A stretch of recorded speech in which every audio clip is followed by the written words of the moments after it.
gosta de receber presente no dia do aniversário?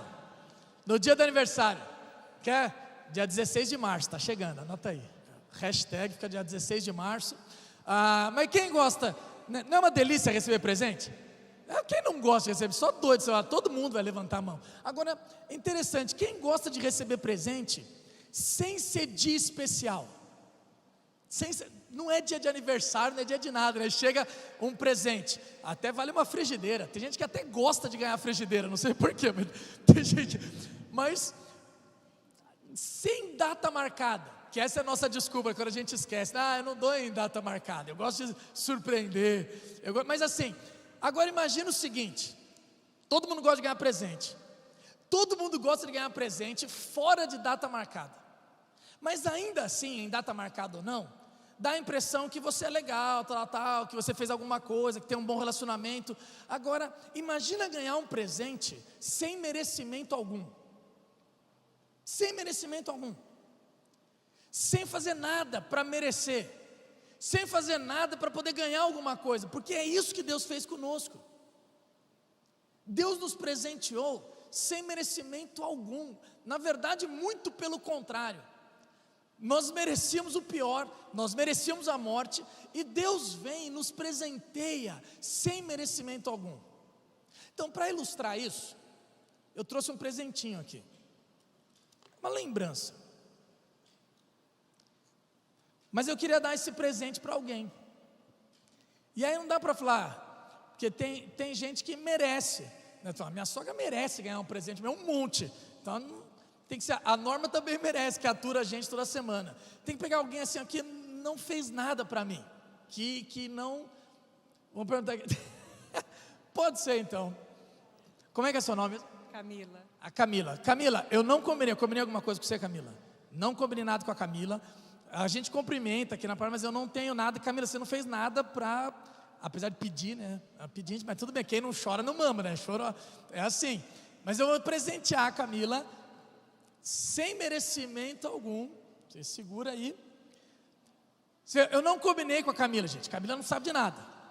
Mas a Camila recebeu um presente. Camila, é bom ou não receber um presente no meio da multidão? Sem merecimento algum. É muito bom.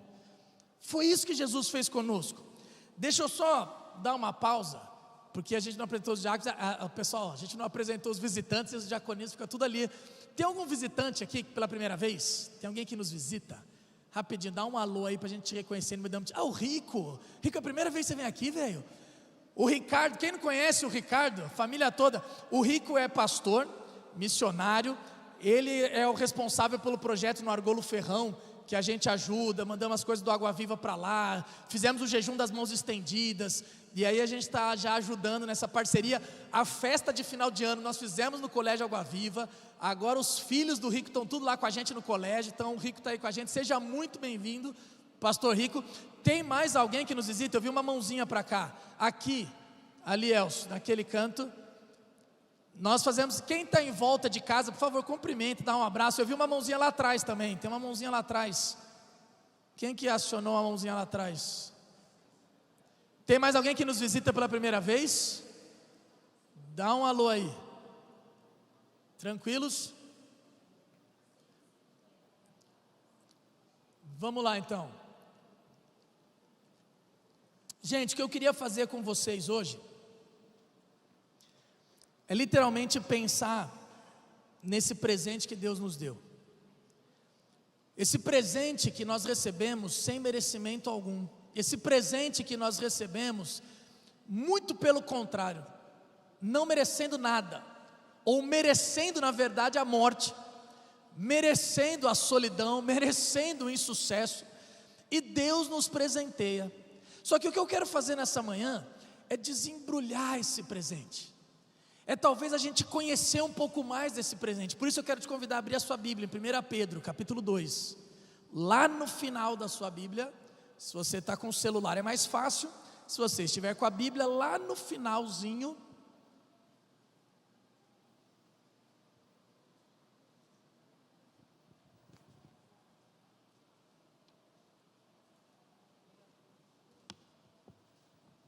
Primeira Pedro, capítulo 2, eu lerei o versículo 9 e 10. 1 Pedro, no capítulo 2.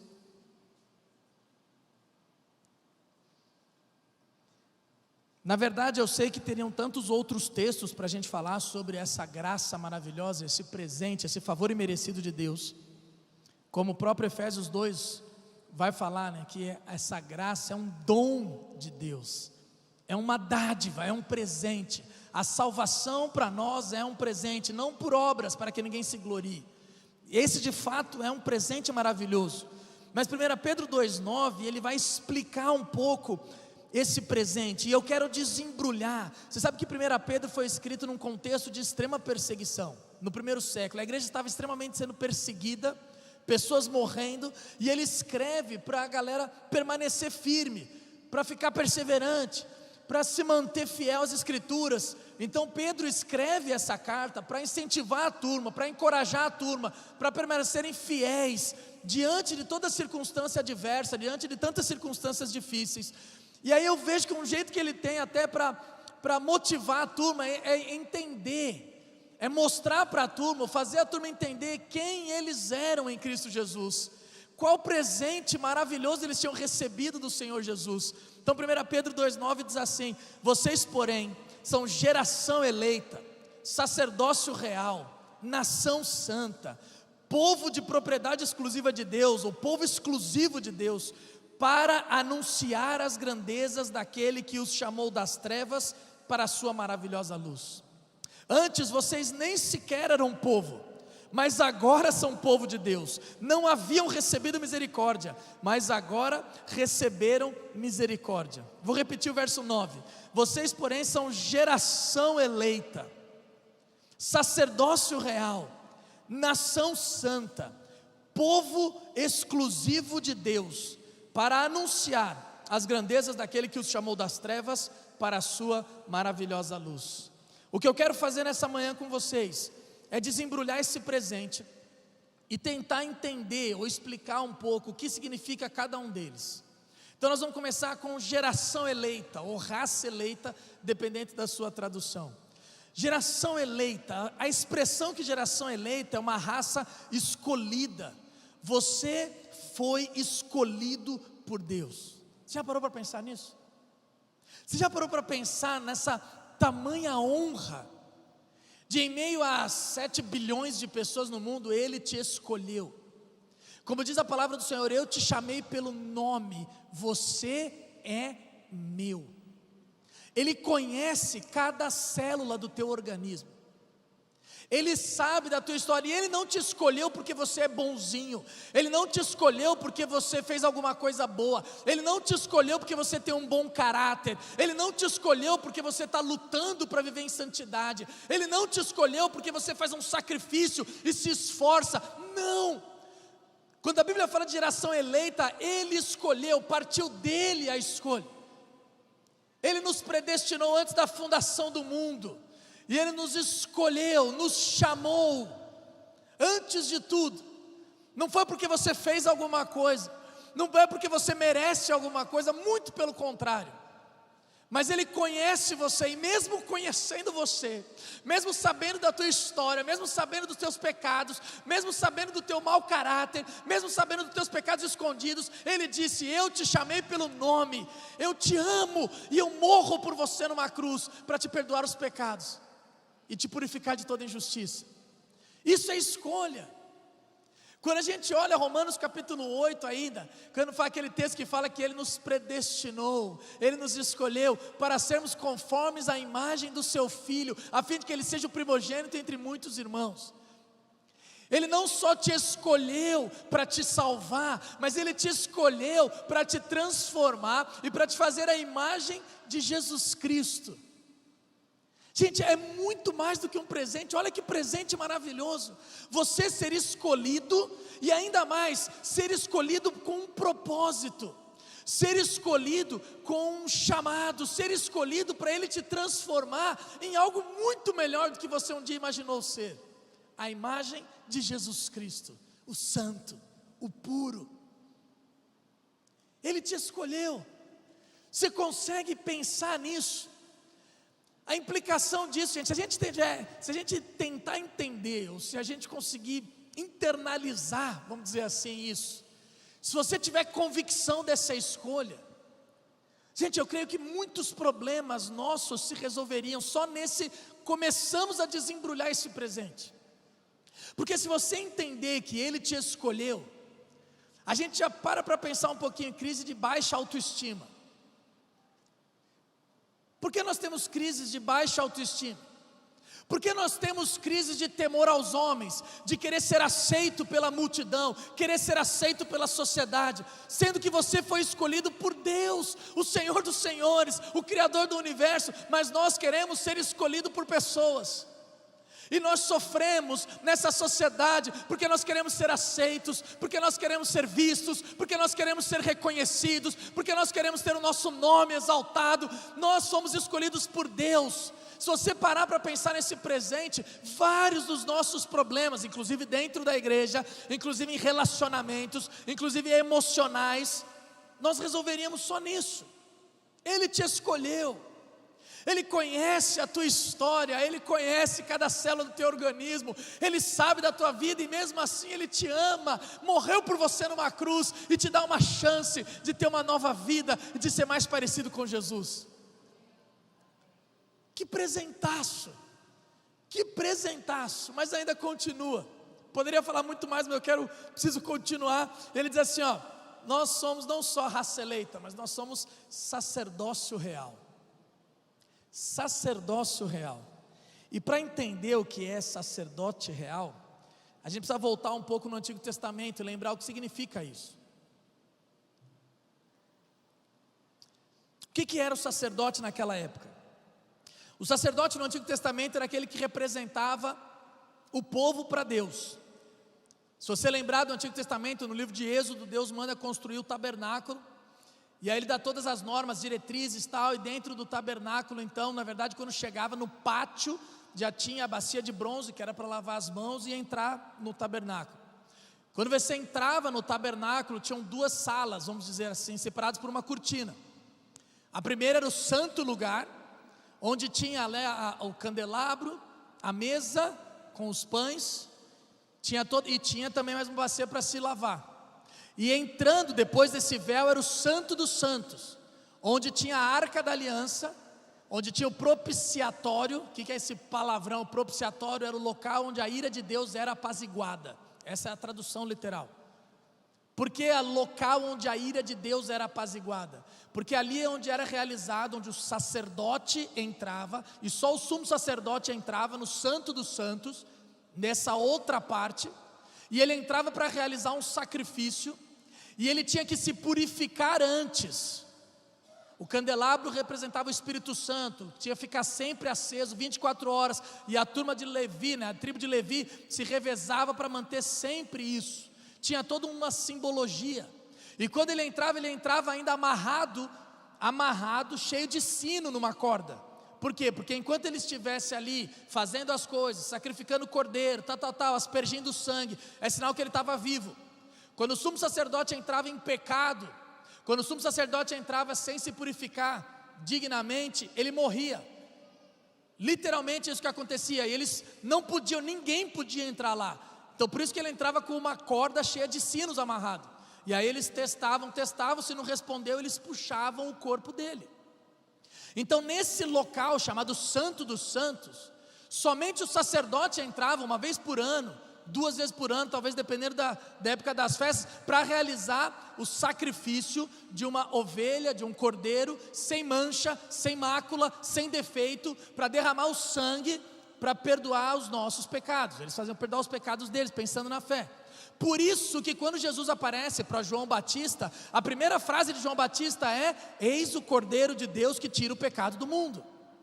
A ideia já era ensinar para o povo desde então, que através do sangue inocente, um sangue perfeito, sem mancha, sem mácula, não podia ter nem osso quebrado, aquele cordeiro tinha que ser completamente perfeito, e somente um sangue perfeito poderia trazer remissão, poderia trazer perdão aos pecados.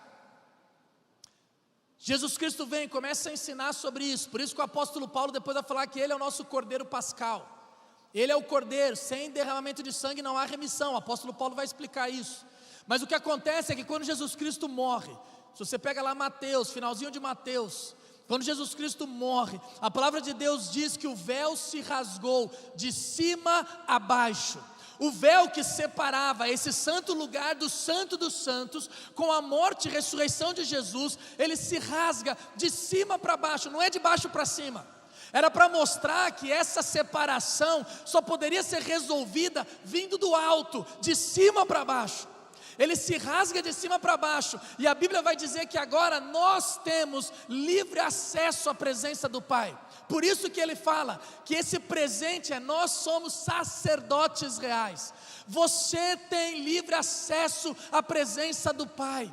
Você não precisa de um mediador, você não precisa sacrificar animais, você não precisa fazer sacrifício algum, você não precisa subir na escada de joelho, você não precisa fazer promessa, você não precisa fazer mais nada, não precisa fazer mais nada.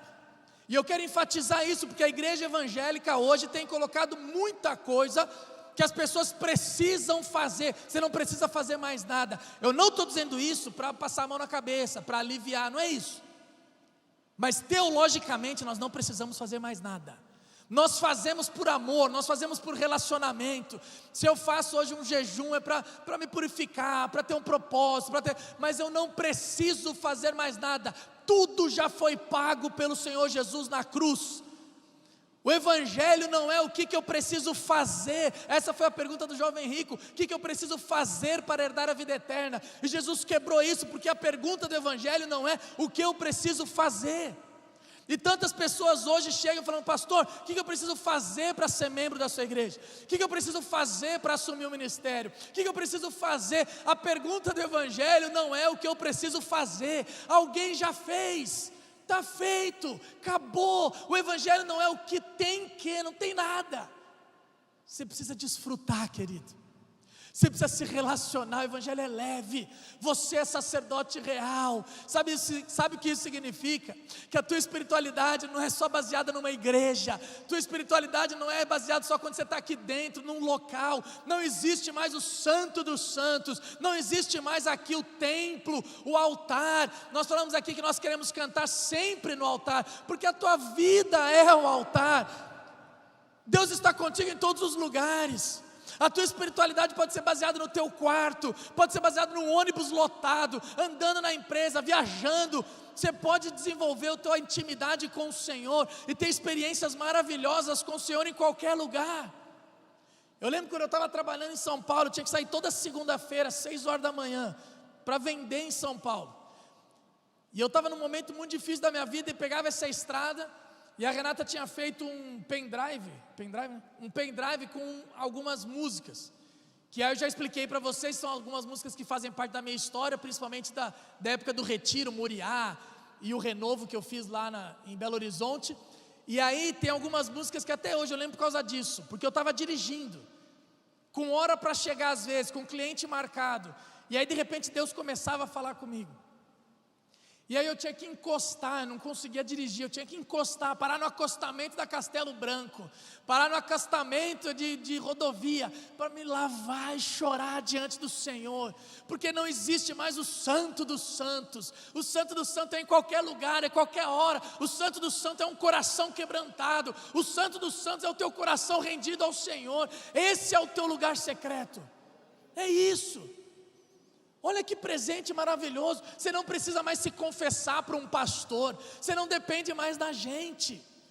Você não depende mais da gente. Tem gente que acha que tem que falar: cara, nós somos aqui claro, por dons e talentos, líderes, por causa de experiência, por causa de vida, porque a gente estuda. Mas você não precisa da gente. Se eu estiver em pecado, a tua oração é muito mais pura do que a minha. É isso. Eu sei que tem gente, eu não quero aqui, né? Tu fala: você está falando isso porque você não quer mais orar pela gente? Não, eu oro, gente. Mas tem gente que fala assim: pastor, eu comprei um negócio novo, ora por mim. Pastor, eu mudei de consultório, ora por mim. Pastor, eu mudei de casa, ora por mim. Gente, nós vamos com o maior prazer, não tem problema não. Porque orar, a gente gosta de orar, ora, e vou mesmo, pode continuar chamando que a gente vai e ora. Mas o que eu quero dizer é que não tem uma oração mais poderosa do pastor. Porque quando o véu se rasgou, todo mundo. É como se Jesus estivesse falando: vem gente, vem turma, eu quero todos. Eu não quero representante, eu não quero ungidão, eu não quero esse camarada aqui, eu quero todo mundo. Não existe mais separação, não existe clero ou leigo, não existe altar e povo, não existe mais nada. Todos em Cristo Jesus, nós somos iguais. Nós temos essa responsabilidade, esse privilégio de entrarmos na presença do Senhor a qualquer hora. Que presente, que presente. E ele continua, ele fala sobre nação santa. Gente, nação santa. Nós somos uma nação santa. E quando ele abriu já, não tem mais a nação de Israel, ele está falando da igreja. Ele está falando da igreja, todos nós. E todos nós, quando ele fala nação santa, a ideia santa, a palavra santa significa separado. Separado. Literalmente no grego a palavra santo significa separado. E quem é separado de algo para algo. Então você é separado de alguma coisa. Nós somos separados do mundo. Nós somos separados do pecado. Nós somos separados da morte. E também somos separados para algo. Quem é separado de algo para algo. É que nem quando eu pego aquela picanha maravilhosa e eu preparo, e aí você vai dar aquela fatiada na picanha e você separa ela do todo para um prato específico. Quando você separa de algo para algo. Quando Deus fala que nós somos nação santa, Ele está nos tirando de algum lugar. Ele nos transportou do império das trevas e nos transportou para o reino do seu Filho amado. Ele te tirou da velha vida, Ele te tirou da tua antiga maneira de viver. 1 Pedro capítulo 1 vai falar isso. O apóstolo Paulo vai falar sobre isso. Nós somos nova criatura, as coisas antigas já passaram, eis que tudo se fez novo. Ele nos separa do mundo, do velho homem, das antigas práticas, e Ele nos separa para Deus, para a prática das boas obras, que Ele preparou de antemão para que nós as praticássemos. Esse presente começa a pegar, porque hoje nós vivemos uma época onde as pessoas se convertem, mas continuam fazendo as mesmas coisas. A gente se converte, mas continua praticando as mesmas coisas. As pessoas se convertem, mas continuam no mesmo jeito de falar. Se convertem, mas continuam negociando o carro da mesma maneira que negociavam antigamente, burlando, escondendo coisa. Não, esse carro está bom. Querendo tirar vantagem, diminuindo o carro do outro e querendo ganhar no seu. A gente se converte e continua com as mesmas práticas. A gente se converte e continua com as mesmas desonestidades. Fazendo o cafezinho na empresa 30, 40 minutos e querendo ganhar dinheiro. Sonegando impostos muitas vezes. Tratando os filhos da mesma maneira que tratava antigamente, explodindo em casa. Nós nos convertemos e continuamos com as mesmas práticas do passado. Esse presente mostra para nós que você é separado. Você é separado do pecado, você é separado desse mundo, você é separado, você não faz parte mais desse mundo. É isso que Jesus está dizendo, por isso que Ele fala: vocês são nação santa. A Bíblia vai falar sobre ser peregrino, forasteiro e embaixador. São 3 expressões que o Novo Testamento usa para dizer que nós não somos parte dessa terra. Nós não fazemos parte dessa terra, nós somos separados para Cristo Jesus. E aí ele termina dizendo que nós somos propriedade exclusiva de Deus. Povo de propriedade exclusiva de Deus. Gente, que presente é esse? Imagina o cara chegar no teu aniversário, chega um amigo teu no teu aniversário, dá esse presente: ó, agora o negócio é o seguinte, você é meu. Você não tem mais direito de escolha, você não vai fazer mais nada, você não decide mais nada. Esse é o da... Que presente é esse? Que presente é esse? Eu sou agora, eu não me pertenço mais. Que presente. Mas se a gente parar para pensar, esse presente significa que você é povo de propriedade exclusiva de Deus. E aí entra aquilo que a gente já falou tantas vezes aqui. Eu quero repetir a ideia do Kyrios. Kyrios é a palavra grega para Senhor, que só era usada para o imperador na época do Império Romano. E o Império Romano, eles se auto-intitulavam deuses. Por isso que naquele filme do Gladiador ele faz assim ou assim, porque é o da... Na arena, quando eles ficavam de soldados, o imperador decidia sobre a vida e a morte. Isso acontecia, é representado no filme. Se ele ficasse com o polegar para cima, deixava o cara viver. Se ele abaixasse o polegar, era para matar, porque o imperador tinha domínio sobre a vida e a morte. O imperador é o que dominava sobre tudo. O imperador chegava em qualquer lugar e podia falar: eu quero essa plantação, eu quero esse dinheiro, eu quero essa economia, e ele dominava. O que ele falasse tinha que ser cumprido, à risca. E aí de repente um grupo começa a se converter, um grupo simples, um grupo humilde, um grupo de pescadores, iletrados e incultos, como fala em Atos 4:32. E é esse grupo simples que começa a tomar volume. Eles começam a dizer que o Kyrios não era mais o imperador, que o senhor deles não era mais o imperador, que o imperador não mandava mais, que o imperador não ditava mais as regras, porque agora eles tinham um novo senhor, que é o Senhor Jesus. Por isso que o Império Romano queria acabar com Jesus de todas as formas. A coisa tomou uma proporção maior do que eles imaginavam, porque eles perguntavam: quem é esse camarada que quer dizer que é o Senhor agora deles? E eles estavam dizendo: nosso Senhor não é mais o imperador, mas o nosso Senhor é esse Jesus Cristo de Nazaré. Ser povo de propriedade exclusiva de Deus significa que agora Ele é o Senhor sobre a sua vida. Ele não só te salvou do inferno, Ele não só te salvou de você mesmo, Ele não só te deu bênçãos e bênçãos sem medida, mas agora Ele quer ser o Senhor. Ele quer ditar as regras, Ele quer mostrar para você como que você gasta o teu dinheiro, como que você gasta a tua gasolina, como que você usa o teu carro, como que você trata os teus filhos, como que você trata o teu cônjuge. Ele quer mostrar para você como que você lida com as pessoas ao teu redor, como que você resolve problemas, como que você perdoa os irmãos. Ele quer mostrar para você. E esse presente que parece assustador, gente, é maravilhoso, porque Ele sabe como nós devemos viver. Ele sabe. A questão é que a gente fica segurando e a gente quer viver do nosso jeito. Que presente? Recebe esse presente e deixa Ele ser o Senhor da tua vida. Pergunta ao acordar: Deus, o que o Senhor quer que eu faça hoje? Pergunta antes de comprar alguma coisa: o que o Senhor quer que eu faça? É isso mesmo que é para eu fazer? Pergunta antes de tomar alguma decisão: que ministério você quer trabalhar? Senhor, que ministério eu devo trabalhar? Para que o Senhor me preparou? Deixa Ele ser o Senhor da tua vida, porque a gente vai fazendo as coisas e nós vamos decidindo por emoção, por impulso, nós vamos decidindo a nossa vida pela nossa própria cabeça, e aí a gente quebra a cara lá na frente, a gente se frustra lá na frente e não sabe por quê, porque nós não paramos para perguntar: Senhor, meu Senhor, o que o Senhor quer que eu faça? Mas esse presente tem uma segunda parte.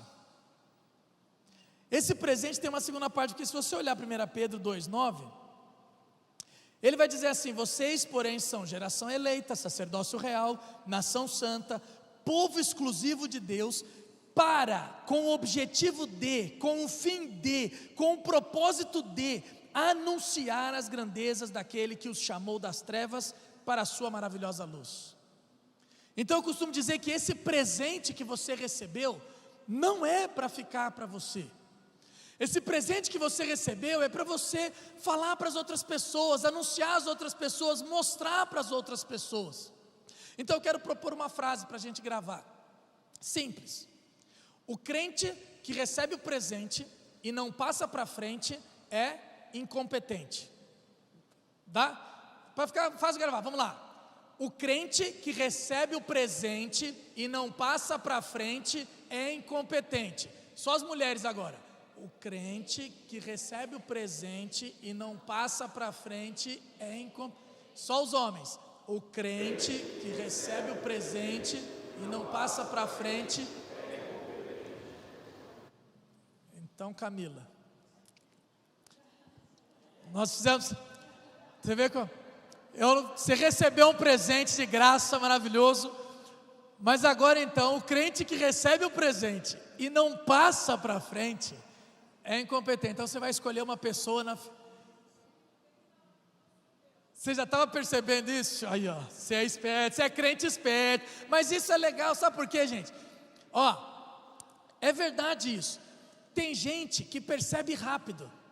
Tem crente que percebe rápido que recebeu o presente e precisa passar para frente. É só a gente ver como tem crente que nem se converteu direito, não entende ainda as coisas, mas começa a evangelizar. Por quê? Porque entendeu. Tem crente que demora um pouco mais. A Camila já tinha se ligado. Então, Camila, você vai escolher uma pessoa na sua frente para passar esse presente para frente. Pode ficar à vontade. Para frente tem que ser. Para frente, Pode ser para a Bia. Isso. Olha lá. Você vê como é. É interessante porque assim, gente, nós gostamos de ficar com presente. Presente é bom. Então você pega o presente, você fica ali, e aí você tem dificuldade de passar, e aí você está gostando, aí é gostoso, esse presente é para mim, mas a Bíblia fala, não é para ficar para você. Quando a gente olha para todas as histórias do cristianismo, você vê que tudo que nós recebemos de Deus, todos os ensinamentos, todos os aprendizados, toda a doutrina, não é para ficar para você, não é para ficar para você, entendeu, Bia? Não é, então não, peraí, Bia, deixa eu fazer a frase primeiro para ver se o pessoal lembra. Como é que é a frase, gente? Que a Bia precisa relembrar a frase. Como é que é? O crente que recebe o presente e não passa para frente é incompetente. Então, Bia, você vai escolher uma pessoa à sua frente. Aê! Gente, vocês precisavam ver o sorriso da minha sogra quando recebeu o presente. É gostoso ser escolhido, mas é gostoso ser escolhido no meio da multidão, não é gostoso?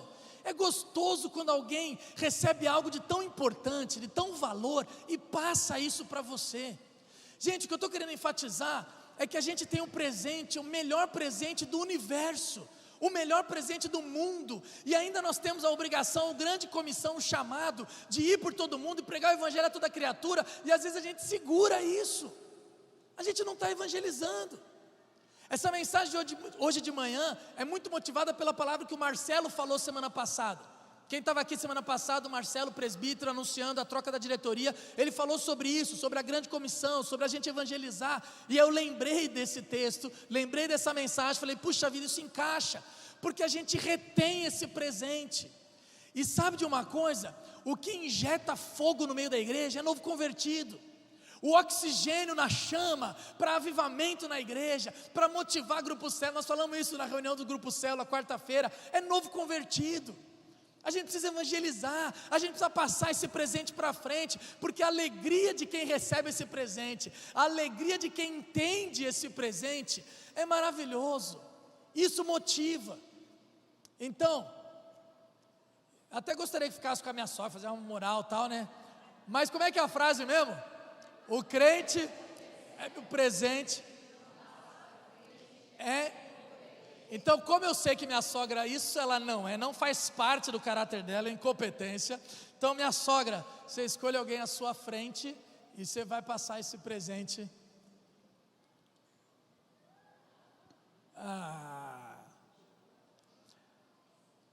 Gente, na verdade, isso aqui é só para demonstrar aquilo que nós precisamos fazer. Nós precisamos passar esse presente para frente. Não é toda a geração escolhida, sacerdócio real, nação santa, povo de propriedade exclusiva de Deus, não é para você guardar para você. Tem gente da tua família que precisa receber esse presente, tem gente da tua vizinhança que precisa receber esse presente, tem gente dentro dos teus relacionamentos que precisa receber esse presente, e quem vai passar? Quem vai falar? Você.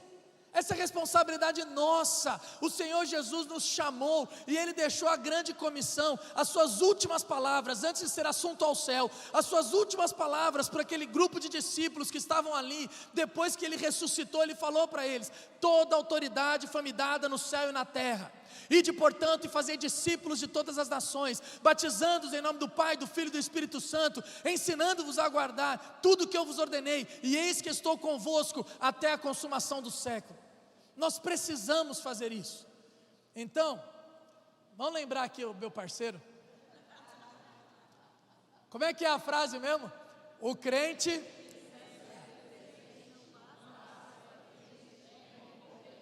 O crente que recebe o presente e não passa para frente é incompetente. Então, Adriano, você vai escolher alguém na sua frente. Você vai para lá, Leozinho. Você vai para lá.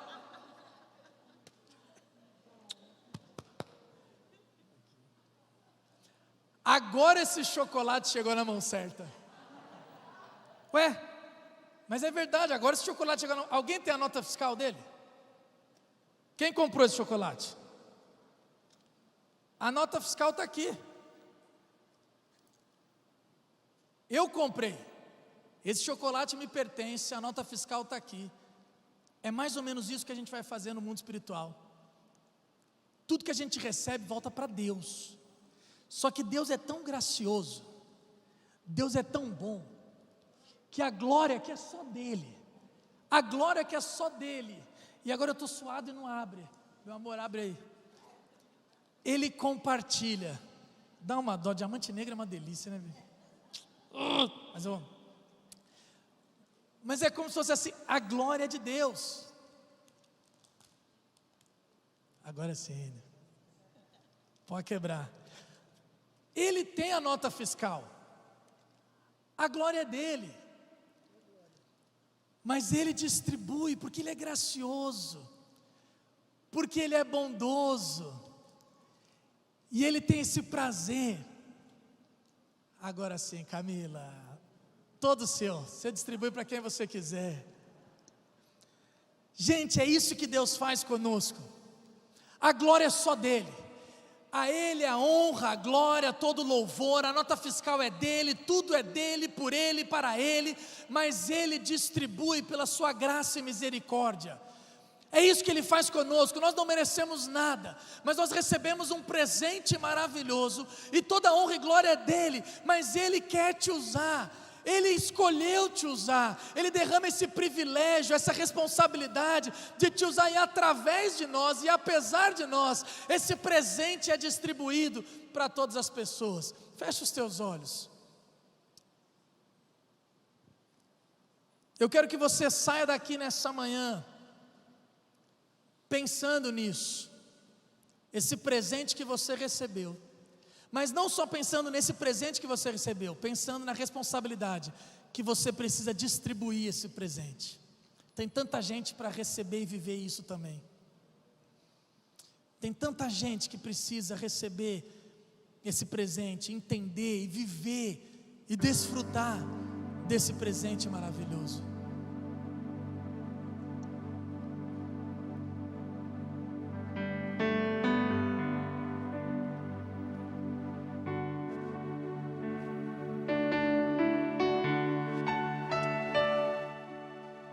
Em nome de Jesus,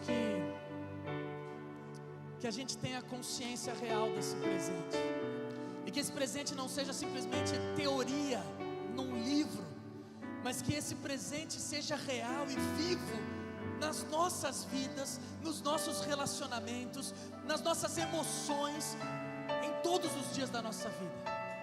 E que a gente consiga não só desfrutar desse presente, mas que a gente consiga transmitir esse presente, distribuir esse presente para as pessoas ao nosso redor. Pai, em nome do Senhor Jesus, faz isso nessa manhã, para a tua honra e para a tua glória que nós oramos. Amém. Vamos nos colocar de pé, vamos cantar essa canção. Como Ele tem sido bom, como Ele tem sido bom. A bondade de Deus que você recebeu é para você passar para frente. Te amo, Deus, tua graça nunca falha, todos os dias. Nas mãos, desde quando me levanto e até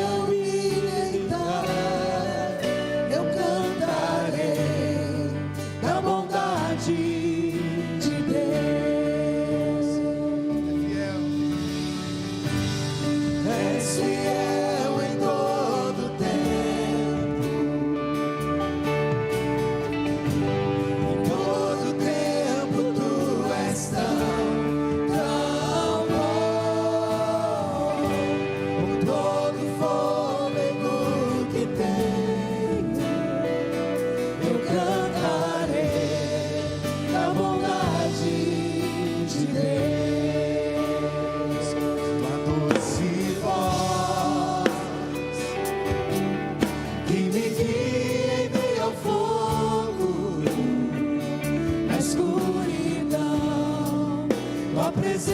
dia me conforta. Sei que és meu Pai, que amigo és. Eu vivo da vontade de Deus.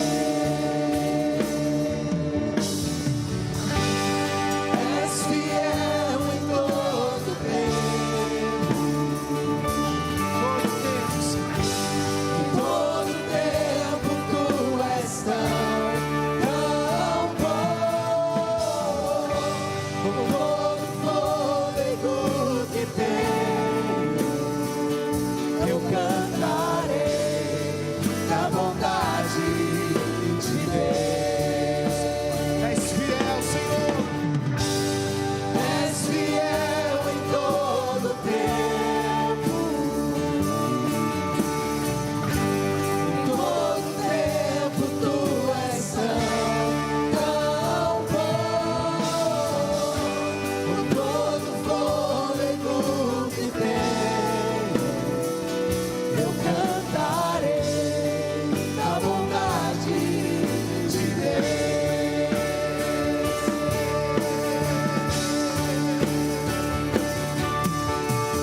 Tua bondade me seguirá,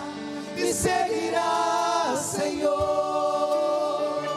Tua bondade me seguirá, Senhor. Eu me rendo a ti, te dou meu ser, entrego tudo a ti. Tua bondade me seguirá,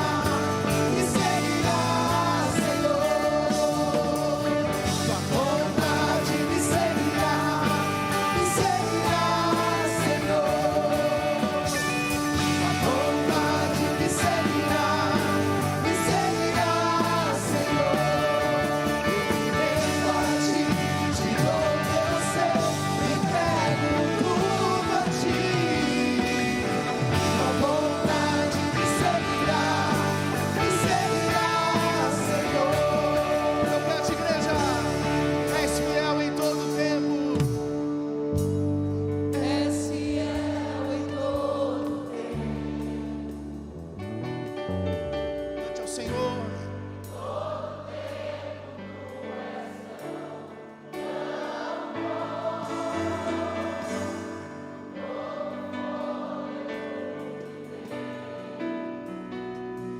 Eu cantarei da bondade de Deus. És fiel em todo tempo, mesmo quando nós não somos. Em todo tempo tu és tão bom. Com todo fôlego que tenho, eu cantarei da bondade de Deus. Eu cantarei da bondade de Deus. Eu cantarei da bondade de Deus.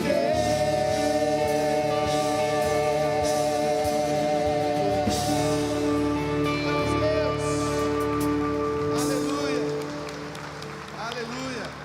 Eu pedi ao pastor Juba para dar essa última palavra, porque eu quero testificar aqui à frente aquilo que o Espírito Santo tem feito na nossa igreja. A palavra de Deus diz: aquele que tem ouvidos, ouça o que o Espírito está dizendo à igreja. E nós estamos, desde as primeiras reuniões desse ano, nós estamos, sem combinar, né, Juba? Sem combinar nenhum tipo de palavra, nós estamos focados nesse texto. De 1 Pedro, capítulo 2, versículo 9. Os irmãos do Ministério de Família sabem que na nossa reunião nós ministramos sobre esse texto. Domingo passado, na minha palavra, o texto de 1 Pedro foi citado.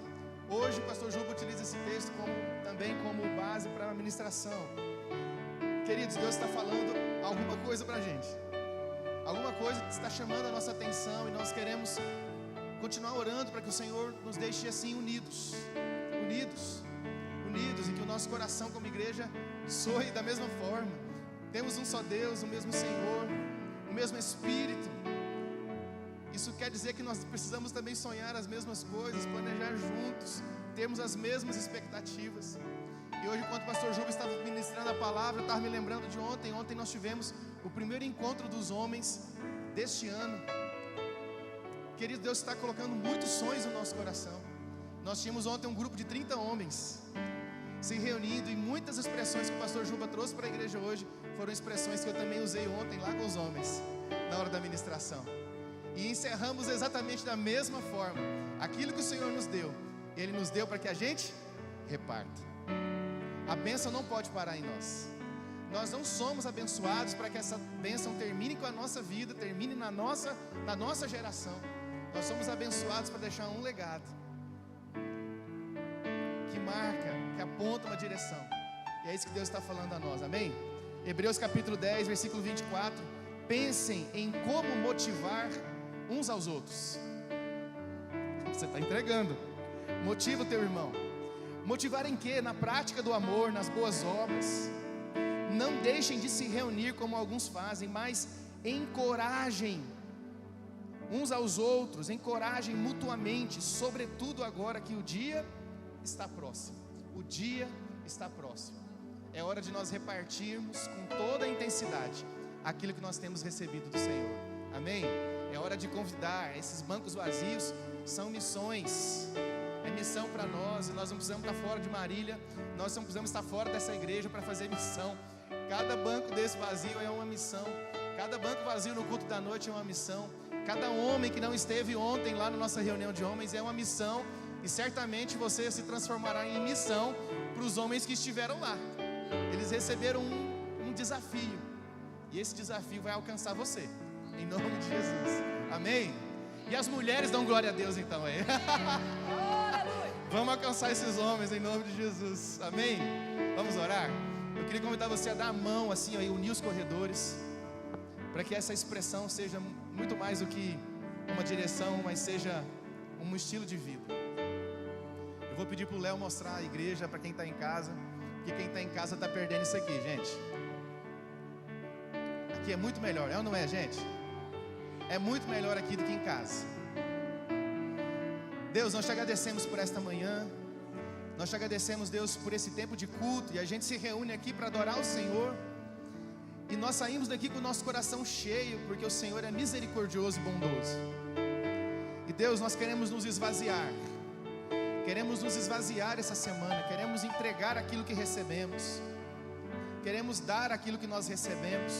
Então, Senhor, que nós nos encorajemos uns aos outros, no amor, nas boas obras.